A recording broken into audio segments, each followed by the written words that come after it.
नमस्कार, कड़क क्रिकेट आप देख रहे हैं और आज आपके सामने है दो नए चेहरे। अक्सर आप हम दोनों को इस शो में नहीं देखते हैं। बात वही होगी क्रिकेट की, बात वही होगी टीम इंडिया की और बात के सेंटर में इस बार भी होंगे गौतम गंभीर ही। लेकिन इस बार हम लोग उनको सिर्फ क्रिटिसाइज़ नहीं करेंगे, अब ये देखेंगे कि इस हार के बाद टीम इंडिया की प्लानिंग किस तरीके की होने वाली है, क्या क्या चीज़ें हैं जो सुधारी जा सकती है। क्योंकि हमें ये पता है कि टीम इंडिया जो है वो कई ऐसे मौक़ों पे उन्होंने कमबैक किया है, बेहतरीन कमबैक किया है और हमारी उम्मीद अब ऐसी ही है कि टीम इंडिया कुछ ऐसा ही कमबैक आने वाले समय में करेगी। इस पे बात करने के लिए हमारे साथ रवि जी मौजूद हैं।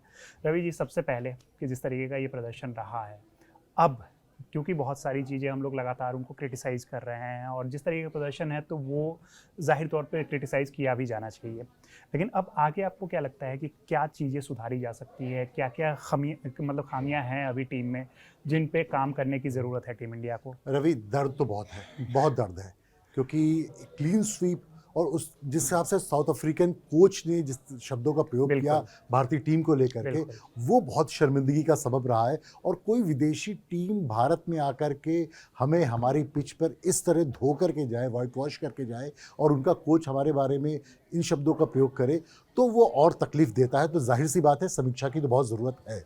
अब आगे का रोड मैप क्या होगा, ये जानने के लिए फ्यूचर तभी बन सकता है जब हिस्ट्री देख करके हम चलें। तो हमें देखना होगा कि हमने गलतियाँ क्या क्या की हैं।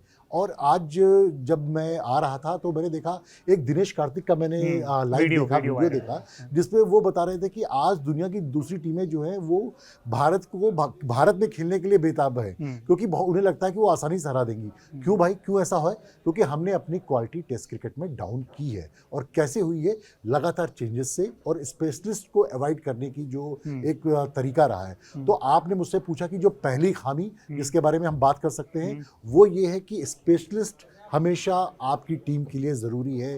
टेस्ट आप क्रिकेट में यस, आपके। आप थोड़ा सा ये, थोड़ा सा वो, थोड़ा सा ये, इस तरह काम नहीं चलता और इस तरह से टीमें नहीं बनती। खासकर आज की टेस्ट क्रिकेट इस तरह से नहीं हो सकती जब आपका स्पिन पे प्रदर्शन उतना अच्छा नहीं रहा है। जी, बिल्कुल।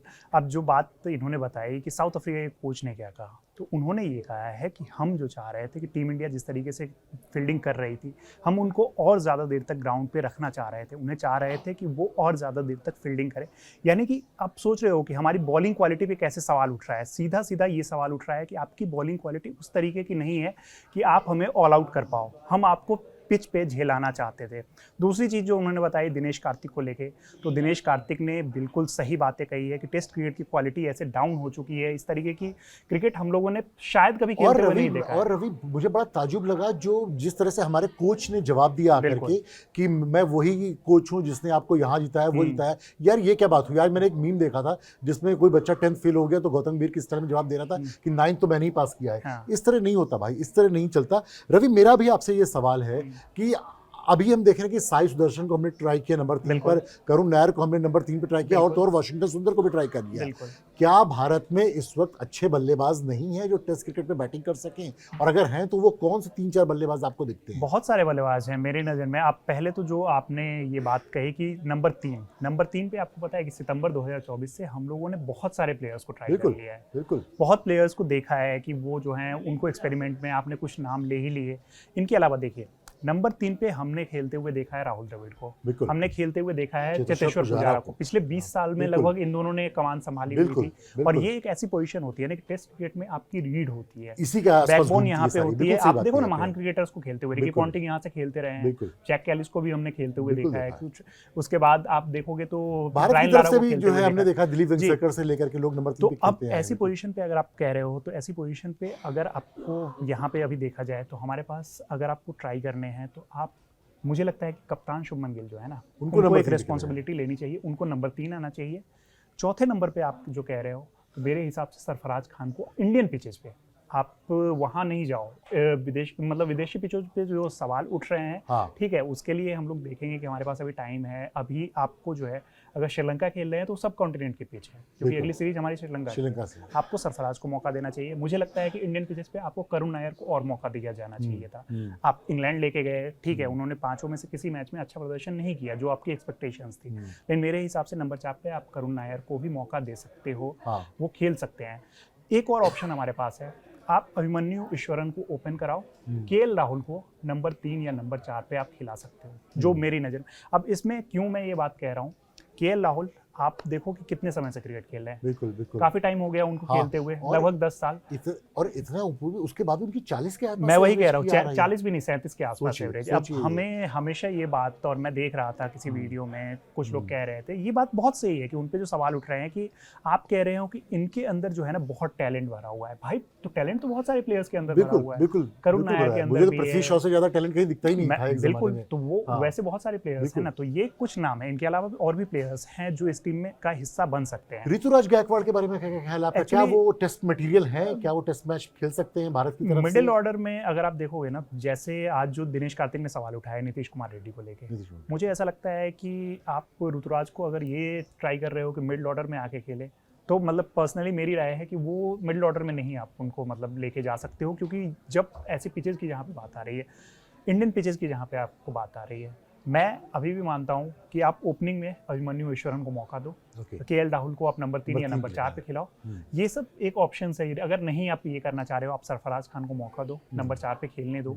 ठीक है, वो पॉलिटिक्स और ये सब जो मीडिया रिपोर्ट्स में निकल के आई, आप उससे ऊपर उठना होगा, क्योंकि हमें यहाँ क्रिकेट की परवाह है। रवि, मेरे 2 सवाल आपसे इस पर और भी बनते हैं। जैसे आपने ऊपर की बात की, एक मेरा सवाल है, नीतीश रेड्डी को हम लगातार ऑलराउंडर के तौर पे देख रहे हैं, और ऑस्ट्रेलिया में एक शतक के अलावा बाकी कभी भी उनका कोई प्रदर्शन नहीं रहा। लॉर्ड्स के मैच में शायद उन्होंने 2 विकेट लिए थे शुरुआत में आकर के। तो नीतीश कुमार रेड्डी क्या एक फास्ट बॉलिंग ऑलराउंडर हमारे पास, आप उनका क्या रन देखते हैं? और इसी से जुड़ा मेरा सवाल आपसे ये भी है, स्पेशलिस्ट को लेकर के, ये जो लगातार वाशिंगटन सुंदर, रविंद्र जडेजा और अक्षर पटेल, ये एक सीरीज से चली जा रही है, तो फिर टेस्ट मैच कहाँ जाएगा आपका? बिल्कुल। अब आपने जो बात कही नीतीश कुमार रेड्डी, तो आपने वीडियो अगर देखा दिनेश कार्तिक का, तो दिनेश कार्तिक ने एक नाम लिया नीतीश कुमार रेड्डी का। उन्होंने कहा कि आप एक प्लेयर को एज एन ऑलराउंडर लेके जा रहे हो, और आप उनसे कितनी बॉलिंग आपने कराई है? मुझे तो लग रहा है कि 20 ओवर भी नहीं किए होंगे उन्होंने। मैं तो पूरे डोमेस्टिक सीजन में कह रहा हूँ, क्योंकि मैं वीडियो देख रहा हूँ कि पूरे डोमेस्टिक सीजन में ना उन्होंने 20 ओवर भी नहीं फेंके हैं। इस तरीके की इस तरह से वो तो पेसर हैं, वो हम उनको लेके जा रहे हैं एक स्पेशलिस्ट ऑलराउंडर के तौर पे, कि उनको कहा जाता है कि ये फास्ट बॉलिंग हमारे ऑलराउंडर है, जो मतलब एक बैटिंग ऑलराउंडर ही है, तो ये जो है ये फास्ट बॉलिंग कर सकते हैं। लेकिन इससे बढ़िया मैंने तो वो दौर देखा हुआ है। मतलब मुझे वो मैच याद है कि जब सौरव गांगुली हमारे लिए सेकंड पेसर के तौर पर खेले थे और उन्होंने अच्छा परफॉर्म करते थे। तो मतलब ये दौर भी हम लोगों ने देखा है। दूसरी चीज जो आपने कहा कि स्पेशलिस्ट बैटर्स वाली प्रॉब्लम, ये प्रॉब्लम रही है। नंबर 3 नंबर 4 ही नहीं, आप देखो इस मतलब जब ये मैच हुआ था, इस मैच में आप देख लो कि नंबर 4 से नंबर 7 तक आपकी क्या कंडीशन रही। बिल्कुल बिल्कुल। हमारे यहाँ सिर्फ ये दिक्कत नहीं है, हमारे यहाँ मुझे लगता है कि इससे पीछे की भी प्रॉब्लम है, क्योंकि आपने ऑलराउंडर्स, और आप देखो वाशिंगटन सुंदर को आपने, भले ही उन्होंने जो आप उनसे जितना एक्सपेक्ट कर रहे हो उतना अच्छा प्रदर्शन नहीं किया, लेकिन उन्होंने फिर भी ठीक ठाक काम किया। लेकिन हम वाशिंगटन सुंदर को, इसका मतलब ये नहीं है ना कि नंबर 3 खिला देंगे। हमको ये नहीं पता है ना कि नंबर 4 खिला सकते हैं। तो क्या ये जो जितनी हमने बातें की हैं, क्योंकि टीम इंडिया तो वही है, प्लेयर्स भी ऑलमोस्ट सारे वही हैं, कुछ एक नए इंक्लूजन हुए हैं, तो क्या अब कोच गंभीर जो आए हैं, जिनको 400 रन बनाने वाली भी टीम चाहिए और 20 विकेट लेने वाली भी चाहिए, स्पेशलिस्ट की जगह उन्होंने ऑलराउंडर डाले हैं, आपको लगता है क्या वही है जिम्मेदार इन सारी चीज़ों के? वो है, काफ़ी हद तक है, मतलब, लेकिन सिर्फ हम ये कह दें कि सिर्फ एक कोच जिम्मेदार है, मैं मतलब उस चीज़ से सहमत नहीं होता हूँ। मेरे हिसाब से इक्वली जो हमारे बैटिंग कोच है सितांशु कोटक, वो भी उतने ही जिम्मेदार हैं। असिस्टेंट कोच जो है रेयान टेंडुलकर, वो भी वैसे ही जिम्मेदार है, क्योंकि आप देखो ना कि आपने एक टीम तैयार की है, तो आपको सिर्फ एक इंसान की रिस्पॉन्सिबिलिटी, वो है मेजर रिस्पॉन्सिबिलिटी उनकी ही बनती है जो हेड कोच है। इसके अलावा हमारे प्लेयर्स की भी इक्वली जिम्मेदारी। आप देखो हमारे प्लेयर्स ने क्या किया, केएल राहुल को हम लोग लगातार बैक कर रहे हैं, कह रहे हैं कि वो और सबसे ज़्यादा एक्सपीरियंस वाले लगभग आपके बैटर हैं। आप स्पेशलिस्ट बैटर के तौर पे उनको लेके जा रहे हैं, उन्होंने क्या किया, यशस्वी ने क्या किया। बिल्कुल सही बात है। और रवि ना, मुझे जिस चीज़ की सबसे ज़्यादा तकलीफ हुई, चलिए पहली पारी में साउथ अफ्रीका ने मेहमत टोटल बनाया, बहुत बड़ा टोटल बनाया, और आप 200 पे ऑल आउट हो गए, लेकिन भाई उसके बाद बैटिंग करने आने के बाद साउथ अफ्रीका ने फिर से 250 बना दिए। इसका मतलब बैटिंग का इशू नहीं है, वो आपकी ज़मीन पे आकर तीसरी पारी में 250 बना पा रहे हैं, और आप पहली पारी खेलते हुए 200 नहीं बना पा रहे हैं। तो जाहिर सी बात है कि आपकी टेक्निक की प्रॉब्लम है, आपकी मेंटालिटी की प्रॉब्लम है और शायद टीम स्कीम का भी इशू है। जी बिल्कुल, अब वही चीज़ है ना कि अब सेकंड इनिंग में आप 150 भी नहीं पहुंच पाए। सोचिए, आपकी जो मतलब ये चीज़ है और साउथ अफ्रीका के कोच का जो स्टेटमेंट है, मैं फिर से वहाँ पे ही आना चाहूँगा कि वो ये चीज़ इसलिए कह रहे हैं ना क्योंकि वो उनकी टीम जो है ना कॉन्फिडेंट दिख रही थी। साइमन हार्मर जो है वो कोई ऐसा नहीं है कि वो प्राइम शेन वॉर्न नहीं है। बिल्कुल बिल्कुल सही हमने बात यहाँ है। पे वो पिचेस बनाए, मतलब उस तरीके से हमने क्रिकेट खेला है ना। ये इस तरह के कि- बॉलर अगर वीरेंद्र सहवाग के सामने होते तो तीसरी बॉल पे 6 था, आगे सहवाग बढ़ तो बोलते ही करके। थे ना कि वो स्पिनर को बॉलर और नहीं स्पिनर को तो मानते बॉलर थे। ही नहीं मानते वो। मतलब और लेकिन सोचिए हमारे सामने आज इस तरह के बॉलर्स कितने सारे विकेट लेकर के जा रहे हैं और किस तरह वो हमें किस तरह से दबंगई दिखा रहे हैं हमारे सामने।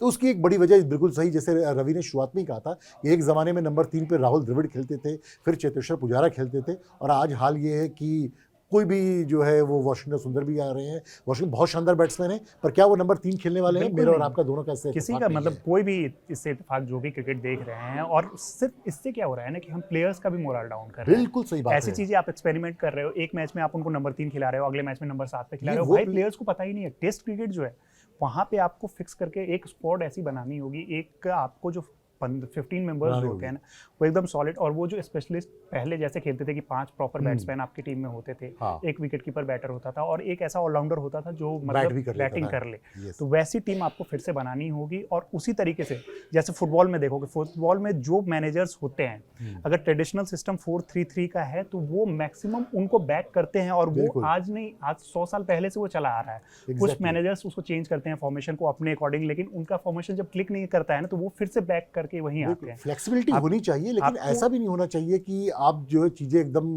बिल्कुल बदल करके रख दे। और आपने बहुत अच्छा पॉइंट उठाया कि ये प्लेयर्स की भी मानसिकता पे असर डालेगा।